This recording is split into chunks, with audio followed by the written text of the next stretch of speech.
The massive space station floated silently among the stars. Station Orion 7 was home to the Galactic Military Academy, where young soldiers from dozens of alien species came to train together. Ships arrived every week, bringing new cadets from distant worlds. Some came from planets of ice. Others came from worlds of fire. A few came from Earth. Park stepped off the transport ship and took her first breath of recycled station air. She was 20 years old, average height, with black hair tied back in a tight bun. Her face showed no emotion as she walked through the crowded arrival hall. Aliens of all shapes and sizes pushed past her. Some had scales. Some had fur.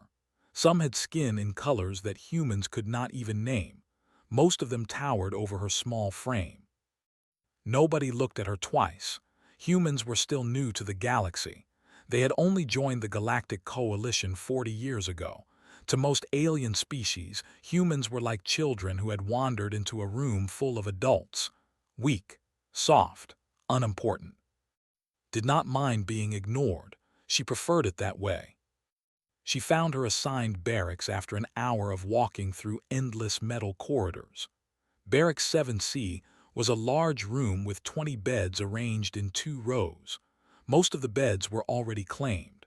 Spotted the only empty one in the far corner, next to a window that looked out into the blackness of space.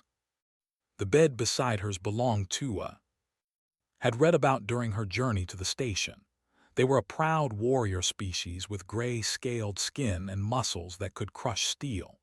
They stood nearly 7 feet tall and lived for over 300 years. Their planet had been part of the coalition for 2,000 years. They considered themselves one of the greatest warrior races in the galaxy. This particular was watching her with cold yellow eyes. "You are human," he said. His voice was deep and rough, like rocks grinding together. Set her bag down on her bed. "Yes, I am." He did not offer his hand or make any gesture of friendship. "I have never shared space with a human before. I did not think your kind had the strength to reach this academy." "We manage," said simply. She began unpacking her few belongings. A spare uniform, a small tablet for reading, a photograph of her family back on Earth.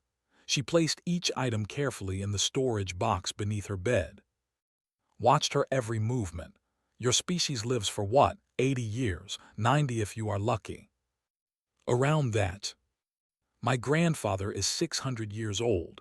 He remembers when your kind still thought you were alone in the universe." Let out a sound that might have been a laugh. "You are Bobbies, all of you, Bobbies playing at being soldiers." Did not respond. She finished unpacking and sat down on her bed. Her sleeve had rolled up slightly during her work, showing the edge of black ink on her forearm. She quickly pulled the fabric down to cover it, but had noticed, "What is that, a marking on your skin?" "A tattoo," said. "It is a human custom." "Primitive," snorted. "Marking your own flesh like animals. What does it mean?" "It is personal." Stared at her for a long moment. Then he turned away with a dismissive wave of his massive hand. "Keep your secrets, little human. They will not matter here.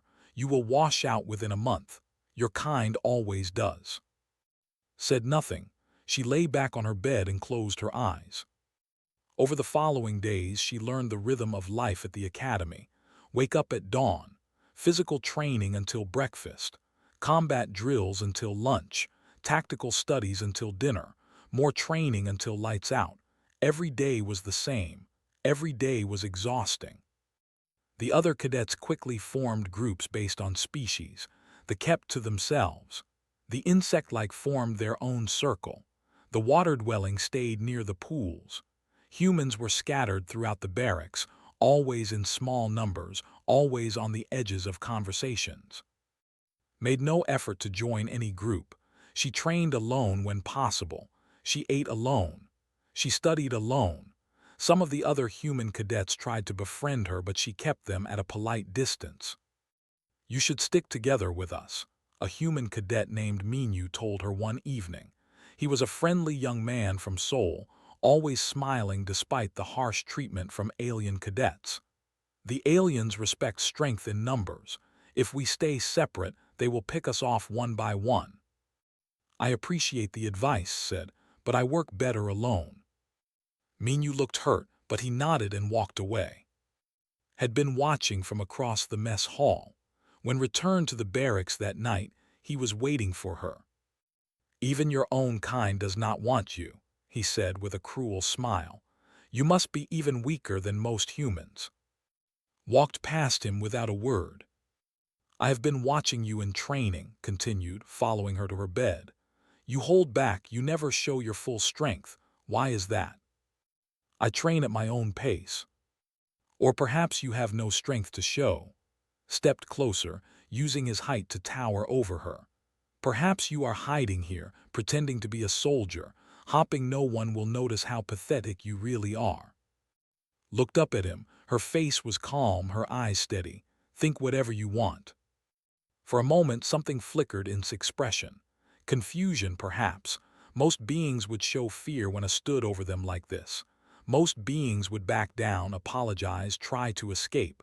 But this small human woman showed nothing. No fear, no anger, nothing at all. It bothered him more than he wanted to admit. We have combat drills tomorrow, said, stepping back. Paired matches. I will ask the instructor to put us together. Then we will see what you are really made of, human. He walked away to his own bed, leaving standing alone by the window. She waited until his back was turned. Then she rolled up her sleeve and looked down at the tattoo on her forearm. A black phoenix rising from flames, a broken chain in its talons, old Korean words written beneath the image. She traced the lines of the phoenix with her finger. Her eyes grew distant as if she was looking at something far away, something from the past, someone from the past. Not yet, she whispered to herself, not yet. She rolled her sleeve back down and went asleep. Tomorrow would be an interesting day. The training hall was a massive circular room with floors made of some kind of soft material that absorbed impacts. Bright lights hung from the high ceiling, leaving no shadows anywhere. Around the edges of the room, cadets sat on benches, waiting for their turn to fight. Instructor stood in the center of the hall. He was an insect-like species with 4 arms and hard brown shell covering his body. His eyes were large and black, and they missed nothing. He had been teaching combat at the academy for over 50 years. He had seen thousands of cadets come and go. He knew how to spot talent. He also knew how to spot trouble. Today, he sensed trouble. Paired combat drills, announced, his voice clicking and buzzing in the way of his species. I will call out names. When you hear your name, step into the ring with your partner. Light contact only. The goal is to learn, not to injure. He began reading from his list. Cadets stepped forward in pairs. Two circled each other with careful movements. A human male named Minyu did his best against a tall alien with 6 eyes. Then called out, Parkin. Whispers spread through the watching cadets. Everyone knew about the tension between the human woman and the. Everyone had seen how treated her in the barracks. Putting them together seemed like a mistake. Stood up from her bench and walked to the center of the room. Her face was calm. Her steps were steady. She wore the standard training uniform, gray and tight-fitting, with sleeves that ended just above her elbows. The edge of her tattoo was barely visible. Rose from the opposite side of the hall. He was huge compared to her. His gray, scaled arms were as thick as her waist. His yellow eyes burned with barely hidden anger. He had been waiting for this moment for weeks. Light contact, instructor reminded them. Begin. Moved first. He was fast for his size, closing the distance between them in 2 long steps. His fist shot forward like a hammer. Step to the side. The fist passed through empty air. Swung again, and again. Each strike was powerful enough to break bones. Each strike hit nothing. Moved like water, flowing around his attacks without ever seeming to hurry. The watching cadets grew quiet. This was not what they expected. The tiny human was not fighting back, but she was not losing either. She was simply not there whenever tried to hit her. Frustration grew with every missed blow. His movements became wilder, less controlled. Sweat dripped down his scaled face. His breath came in heavy grunts. "Stand still," he growled. "Fight me properly." Said nothing. She continued to dodge, continued to weave, continued to study his patterns. She saw how he always dropped his left shoulder before throwing a right hook. She saw how he left his midsection open after a heavy overhead strike. She saw all his weaknesses, one by one. But she did not attack, not once. This made even angrier. "Enough," instructor called out. "The drill is complete. Return to your positions." Did not stop. His fist came down hard, much harder than any training drill required. It caught across the face before she could move. The impact sent her crashing to the floor. Blood sprayed from her split lip. She rolled twice before coming to a stop near the edge of the ring. The training hall went completely silent. Instructor froze. His forearms hung at his sides, unmoving. All his black eyes were fixed on the scene before him. Stood over's fallen body. He was breathing hard, but there was a smile on his face. "Pathetic," he spat. "This is what humans are. All that dodging, all that running away, and one real hit puts you on the ground. Your kind should not be here. You do not belong among warriors." Did not respond immediately. She lay on the floor for a moment, her hair covering her face. Blood dripped from her lip onto the soft floor. Then slowly she pushed herself up. First to her knees, then to her feet. She stood facing, blood running down her chin. Her training uniform had torn during the fall. The sleeve on her left arm was ripped from shoulder to wrist, hanging loose. Her tattoo was completely exposed. A black phoenix rising from flames. A broken chain clutched in its talons. Old Korean words written beneath in dark ink. The image was detailed and beautiful, covering most of her forearm. Someone gasped. Wiped the blood from her chin with the back of her hand. She did not look at her ruined sleeve. She did not try to hide the tattoo. She simply stood there, her eyes meeting without fear. In the back of the hall, an older cadet suddenly stood up. His shell had gone pale, which was a sign of shock in his species. He grabbed the arm of the cadet beside him and began whispering urgently. The whispers spread like fire. Cadets turned to each other, pointing at the human woman's arm, their voices rising with confusion and disbelief. Noticed none of this. He was too focused on his victory, too pleased with himself for putting the human in her place. But instructor had noticed. All four of his arms had begun to tremble. His large black eyes were locked on his forearm with an expression that no cadet had ever seen on his face before. "Fear." "This drill is over," announced, his voice shaking slightly. "All cadets return to your barracks, except for Cadet Park. You will come with me." Finally sensed that something was wrong. He looked around at the other cadets, at their pale faces and wide eyes. What is happening? Why is everyone acting strange? No one answered him. Walked toward instructor, leaving a small trail of blood drops behind her. As she passed, she paused for just a moment. "You should have listened when he said stop," she said quietly. Then she continued walking. Watched her go, confusion replacing his earlier triumph. He turned to the cadets nearby, looking for explanation. They avoided his eyes. Finally, an older cadet stepped close and spoke in a low voice. "That tattoo, you fool. Do you not know what it is? A human marking, primitive decoration. Why does it matter?" The older cadet shook his head slowly. "That is not decoration. That is the Phoenix of Alpha Force. She carries the mark of." The name meant nothing to "who is." The human who saved the galaxy. Felt something cold settle in his stomach. "What do you mean?" But the older cadet had already walked away, leaving alone in the center of the training hall. The other cadets filed out quickly, none of them willing to look at him.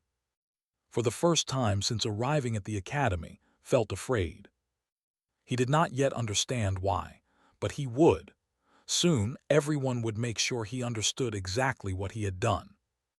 And when he learned the truth, he would wish he had never raised his hand against the small human woman with the phoenix on her arm. That night, every screen in the barracks showed the same thing. Cadets gathered in small groups, watching historical recordings that most of them had seen 100 times before. But now, they watched with new eyes. Now they understood why it mattered. Sat alone on his bed, a tablet in his hands. He had searched for the name, and what he found made his blood run cold. The story began 40 years ago. Humans had just discovered that they were not alone in the universe. Ships from the Galactic Coalition arrived at Earth, offering membership to a community of thousands of species spread across millions of stars. Humanity accepted eagerly, excited to join the galactic family. But the Coalition barely noticed them. Humans were young, their technology was primitive, they were short.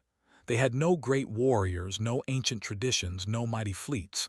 To the old powers of the galaxy, humans were like insects, small, weak, forgettable.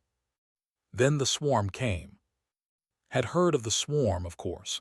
Every child in the galaxy learned about them. They were a nightmare species, a hive mind of billions of creatures controlled by a single queen. They had slept for 1,000 years in the dark spaces between galaxies. When they woke, they were hungry. They attacked without warning. World after world fell to their endless armies. The swarm did not negotiate. They did not take prisoners. They simply consumed everything in their path. Ships, cities, entire planets disappeared into their hungry masses. The great warrior races of the Coalition tried to fight back. They sent their mightiest fleets. They deployed their legendary soldiers. They unleashed weapons that could crack moons. None of it mattered. For every swarm creature they killed, 10 more took its place. The queen sat at the center of her hive world, far from any battle, safe and untouchable. The Coalition was dying. Species that had existed for millions of years faced extinction. Hope was fading. Then the scientists found a weakness. The swarm operated as one mind. Every creature was connected to the queen through some kind of mental link. If the queen died, the link would break. Billions of swarm creatures would simply stop functioning, their minds suddenly empty. But the queen never left her hive world. She was buried deep beneath a planet made entirely of swarm bodies. Getting to her meant flying through an endless storm of creatures, through layers of living armor thicker than any ship's weapons could penetrate. The Coalition calculated the odds. Any ship that tried to reach the Queen had a 0% chance of survival. Even their best pilots, their most advanced ships, could not make it through. It was a suicide mission with no hope of success. So no one volunteered. The great warrior races, the ancient powers, the proud species who had ruled the galaxy they all stayed silent. They were willing to die in normal battle. They were not willing to die for nothing. Then a human stepped forward. His name he was a sergeant in Earth's small space force, which had only existed for a few years. He was 32 years old. He had no special training for this kind of mission. He had no advanced technology or genetic enhancements. He was simply a man from a small country on a small planet at the edge of the galaxy. When the Coalition leaders asked why he volunteered, he gave a simple answer. Someone has to try. They gave him a ship, not their best ship, just a standard fighter equipped with a single powerful bomb. They did not expect him to succeed. They did not even expect him to get close. They let him go because refusing a volunteer would have looked bad, and they had already accepted that the war was lost. Flew alone into the heart of the swarm. The recordings from his ship's cameras survived, transmitted back to Coalition receivers until the very end. Watched them now, his hands trembling on his tablet. The first wave of swarm creatures hit him within seconds of entering the system. His ship shook with impacts. Warning lights flashed across his controls. Any other pilot would have turned back. Kept flying. He dodged through gaps in the swirling masses of bodies. He used asteroids as shields. He flew patterns so unpredictable that the hive mind could not anticipate them. Human instinct against alien logic, chaos against order. The deeper he flew, the thicker the swarm became. His shields failed. His weapons ran empty. His hull began to crack. Through it all, his face on the recording remained calm. He spoke only once, a message in Korean to his family back on Earth. "I love you, please forgive me. This is the only way." He reached the Queen's chamber against all odds. His ship was falling apart around him. He had seconds left before the swarm tore him to pieces. He detonated the bomb. The explosion killed him instantly. It also killed the Queen. And in that moment, across 100,000 worlds, billions of swarm creatures dropped dead. The hive mind shattered. The endless armies became nothing but empty shells. Save the galaxy. Set down his tablet. His hands were shaking. He had never heard this story told with such detail before. He had learned about the swarm war in school, but humans were barely mentioned. The Coalition's official history focused on the great battles fought by the major species. Now he understood why the older cadets had looked at him with such horror. He had struck a descendant of the man who saved all their worlds.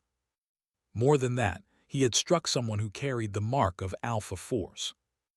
After sacrifice, the Coalition created a new military unit. They called it Alpha Force, and they made it the most elite fighting group in galactic history. Only the greatest warriors from any species could join. They took on the impossible missions, the hopeless battles, the situations where everyone else had given up. And they chose personal symbol as their emblem, the phoenix rising from flames, because he had risen against impossible odds. The broken chain, because he had freed the galaxy from the swarm's grip. Every member of Alpha Force wore that symbol. Earning the right to wear it required years of training that most beings could not survive. The tattoo was not decoration. It was proof of belonging to the most respected military unit in existence. Park wore that tattoo. Thought back to how she had moved during their fight, how she had dodged every attack without seeming to try, how she had shown no fear even when he towered over her, how she had studied him, read his patterns, found his weaknesses. She had been holding back the entire time. If she had wanted to hurt him, she could have. An Alpha Force operative could kill in seconds. They trained against species far more dangerous than his own. They were weapons in human form. And he had hit her in the face. Buried his head in his hands. He had been so proud of putting her down. He had called her pathetic, told her she did not belong, mocked her species as weak and worthless. Her great-uncle had died, saving his entire world. The shame was overwhelming, but beneath the shame, something else was growing, a question that would not leave his mind. Why had she let him hit her? She could have blocked the strike. She could have moved out of the way like she had with all his other attacks. Instead, she had taken the blow. She had let him draw blood. Why? Did not sleep that night. He lay awake, staring at the ceiling, trying to understand what kind of person would let themselves be hurt when they had the power to prevent it. He was still trying to understand when morning came.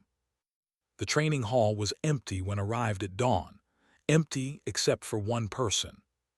Park stood in the center of the room, moving through a series of slow, precise forms. Her eyes were closed. Her breathing was steady. The torn sleeve from yesterday had been replaced, but her tattoo was still partially visible beneath the fabric. A small bruise marked the side of her face where he had hit her. Seeing it made stomach twist with guilt. He stood at the entrance for a long time, watching her move. Each motion flowed into the next without pause. There was no wasted energy, no extra movement. It was like watching water flow downhill, completely natural and completely unstoppable. This was what she had been hiding. This was what she had held back during their fight. Finally opened her eyes. She had known he was there the whole time. "You could have told me who you were," said. His voice sounded strange to his own ears, smaller than usual, less certain. Continued her forms without looking at him. Would it have mattered? Of course it would have mattered. I would never have. You would never have hit me. She stopped moving and turned to face him fully. That is exactly the problem. Frowned, "I do not understand." Walked toward him slowly. Despite her small size, there was something in her presence that made one a step back. He held his ground through pure willpower. "You treated me badly because you thought I was weak," she said. "You mocked my species because you thought we were worthless. You judged me not by my actions or my character, but by what you assumed about me before we ever met. I was wrong, I see that now. Do you? Or do you only see that I have a famous relative and a tattoo that demands respect?" Eyes were sharp and cold. "If I were just a normal human cadet, would you feel sorry for hitting me? Would you be here at dawn looking for forgiveness?" Opened his mouth to answer, then closed it again. The honest truth was uncomfortable. Nodded as if he had spoken. "That is what I thought." She walked past him toward the benches along the wall. She picked up a water container and drank deeply. Her movements were casual, as if this conversation meant nothing to her, but could see the tension in her shoulders. "My great-uncle was nobody when he volunteered for that mission," continued. "He had no titles, no legacy, no tattoos. He was just a human soldier from a planet that most species could not even find on a star map. The Coalition let him go because they did not care if he died. He was expendable." She turned to face again. "But he saved everyone anyway, not because he wanted glory or recognition. He did it because it was right, because someone had to try." "I know the story now," said quietly. "I watched the recordings. He was brave beyond measure." "He was human," corrected. "That is all he was. Everything else, the bravery, the sacrifice, the refusal to give up, those things came from inside him. They were not given to him by his species or his rank or his training. They were choices he made." She set down her water container and folded her arms. "That is what you do not understand. You think strength comes from being part of a powerful species, from having a long history of warriors, from living for hundreds of years. But real strength has nothing to do with those things." "Then what is real strength?" Was silent for a moment. When she spoke again, her voice was softer. "Real strength is choosing to do right even when no one is watching. It is treating others with respect even when you could crush them. It is standing up for what matters even when everyone tells you to sit down." She looked at the bruise on her arm, then back at, "I could have blocked your hit yesterday. I could have put you on the floor before you even knew what was happening. But I did not." "Why not?" "Because I wanted to see what kind of person you would become afterward." Sat down on the bench. "There are two types of beings in this galaxy. Some people, when they hurt others, feel powerful. They enjoy it. They look for more chances to do it again. Those people cannot be helped. And the other type. They feel shame. They lose sleep. They come looking for the person they hurt, trying to understand what went wrong." Looked up at him with something that might have been the beginning of respect. "You are here at dawn. That tells me something about you." Felt his throat tighten. He was not used to this kind of conversation. Did not talk about feelings or shame or choices. They talked about strength and victory and honor. But somehow, this human woman had cut through all of that to find something real beneath his scales. "What happens now?" he asked. "Will you report me to the Academy? Striking an Alpha Force operative is a serious crime." "It is," agreed. "The Commandant already knows what happened. There will be a formal inquiry in 3 days." His heart sank. His career was over before it truly began. His family would be disgraced. His entire future was destroyed because of one moment of anger. "I deserve whatever punishment comes," he said, surprising himself with his own words. Studied him for a long moment. Her expression was unreadable. Perhaps, But punishment is not the same as justice, and justice is not the same as growth. I do not understand. I know, stood up from the bench. That is why I am going to give you a chance to learn. She reached into her pocket and pulled out a small data chip. She held it out too. What is this?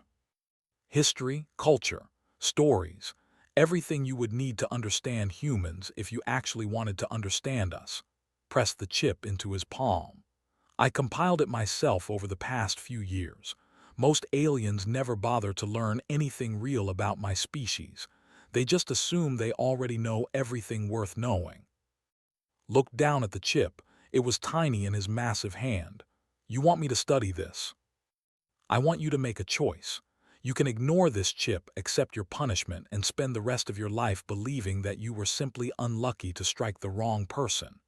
His voice hardened. Or you can actually learn something. You can understand why what you did was wrong, not because of who I am, but because of who you should be. She started walking toward the exit. At the door, she paused and looked back over her shoulder. The inquiry is in 3 days. I will be asked to give my testimony. What I say will depend on what I see from you between now and then. What do you want from me? Smiled for the first time since had met her. It was a small smile, tired and sad but real. I want you to prove that hitting me was the worst version of yourself.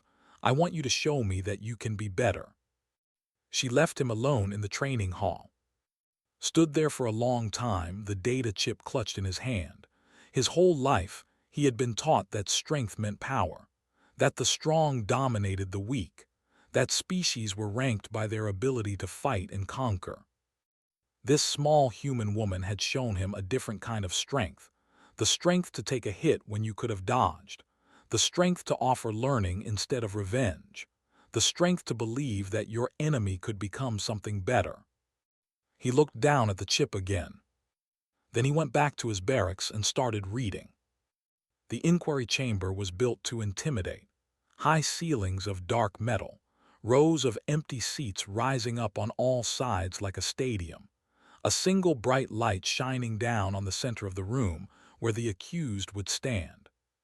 Stood in that light, his scales pale with fear. His dress uniform felt too tight. His heart's beat so loud he was sure everyone could hear them. The chamber was filled with cadets from every barracks. Word had spread quickly through the academy. Everyone wanted to see what would happen to the who had struck an Alpha Force operative. Some came hopping to see harsh punishment. Others came out of simple curiosity. A few, mostly humans, came with quiet anger in their eyes. At the front of the chamber sat the academy's commandant. General Thoros was a decorated warrior with scars covering half his face. He had served in the Swarm War as a young soldier. He had watched his friends die. He had been there when news arrived that a single human had done what their entire fleet could not. He looked down with cold disappointment. "Cadet," General Thoros said, his voice echoing through the chamber. "You stand accused of striking a fellow cadet after an instructor ordered you to stop. You are further accused of continuing to attack while that cadet was defenseless. How do you respond to these charges?" Swallowed hard. "The charges are true, sir. I am guilty." Murmurs rippled through the watching crowd. Admitting guilt so quickly was unusual. Most accused cadets tried to explain their actions, to find excuses, to reduce their punishment somehow. General Thoros raised one hand for silence. "You understand that striking an Alpha Force operative carries severe penalties. Your career could end today. You could be sent back to your in disgrace." "I understand, sir." "Do you have anything to say in your defense?" Took a deep breath. He had prepared a speech over the past 3 days. He had practiced it again and again in his barracks, trying to find the right words. Now, standing in the light, all those prepared words disappeared. So he simply told the truth.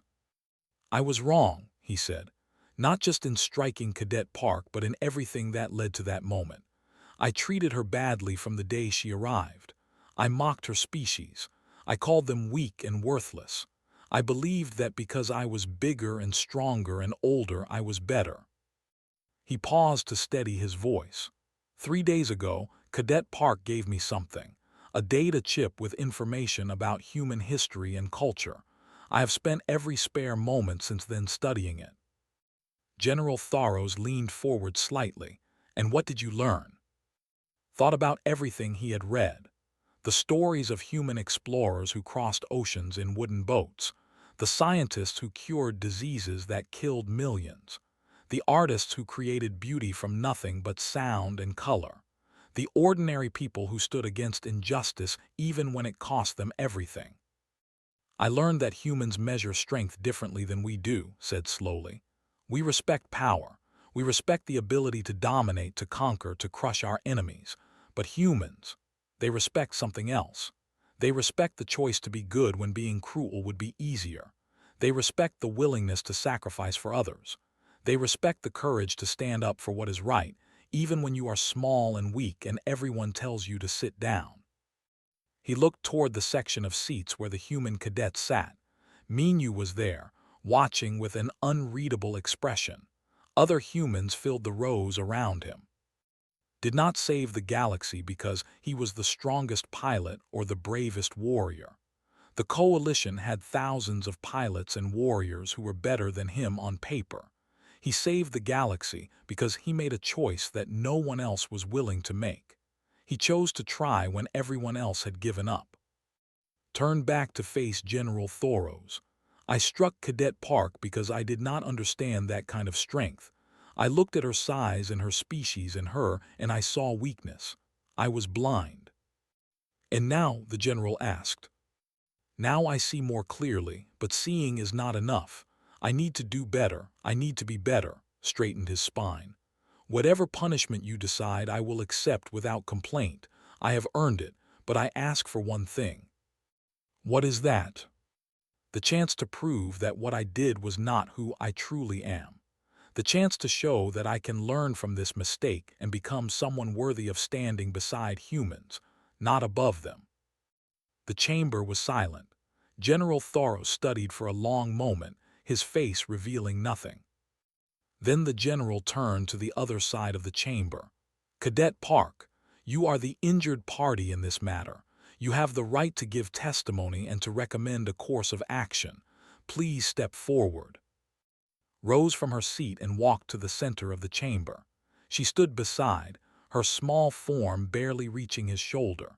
The bruise on her face had faded to a yellowish shadow. I request that Cadet be cleared of all charges, she said. Gasps echoed through the chamber. Even General Thoros looked surprised. Explain, he ordered. Face the assembled cadets, her voice clear and strong. 40 years ago, the Galactic Coalition dismissed humanity because we were weak, unknown, and primitive.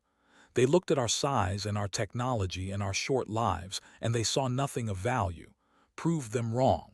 He showed that strength is not measured by reputation. It is measured by action. She turned to look at. Cadet made a mistake born of ignorance, not evil. He believed things about humans that almost everyone in the galaxy believes. He acted on those beliefs, but when he was confronted with the truth, he did not make excuses. He did not blame others. He accepted responsibility and tried to learn. She faced General Thoros again. If we punish every being who fails to see past their assumptions, we accomplish nothing. We just create fear. But if we give people the chance to grow, to change, to become better, that is how we build a galaxy worth living in. The general was silent for a long time. Finally, he nodded slowly. Your request is granted. Cadet will be placed on probation for 6 months. During that time, he will complete a full course in human history and culture. He will also serve as liaison to the human cadet population, assisting them with any needs that arise. Felt relief flood through him. Then the weight of the responsibility settled on his shoulders. Being liaison meant working closely with the very people he had insulted. It meant earning their trust through actions, not just words. It would not be easy, but it was fair. General Thoros stood. This inquiry is concluded. All cadets are dismissed. As the chamber emptied, stopped beside, she held out her hand, a human gesture of respect that he had learned from the data chip. He took her small hand in his massive one and shook it carefully. "Thank you," he said. "I do not deserve your forgiveness." "Probably not," agreed, but she was smiling, "prove me wrong." 6 months later, graduated at the top of his class. His scores in combat were excellent, but his scores in relations were even better. The human cadets who had once avoided him now called him friend. On the day of graduation, found him standing alone by the observation window, looking out at the stars. "I recommended you for the Alpha Force Consideration Program," she said, joining him at the window. Turned to her in shock. "You cannot be serious." "Why not? You have the skills, you have the mindset now, and you have something else that is rare." She looked up at him with respect in her eyes. "You know what it is like to be wrong. You know how to grow. Alpha Force needs people who understand that true strength has nothing to do with size or species or how long you live." Did not know what to say. A year ago, he had thought humans were the weakest species in the galaxy. Now a human was offering him the greatest honor he could imagine. "I do not know if I am worthy," he admitted. "Neither did my great uncle," said quietly. "He was just a man who made a choice. That is all any of us can do." She patted his arm and walked away, leaving him alone with the stars. 10 years later, received his Phoenix tattoo. He wore it proudly on his scaled forearm, right where everyone could see it. When new cadets asked about it, he told them the story of. He told them about the smallest species in the galaxy, teaching the ancient powers a truth they had forgotten. True strength is not dominance. True strength is choosing to rise when everything tells you to stay down. And sometimes, true strength means letting someone hit you, so that afterward they can learn to be something better. That was what it meant to be human. That was what it meant to be worthy of the Phoenix.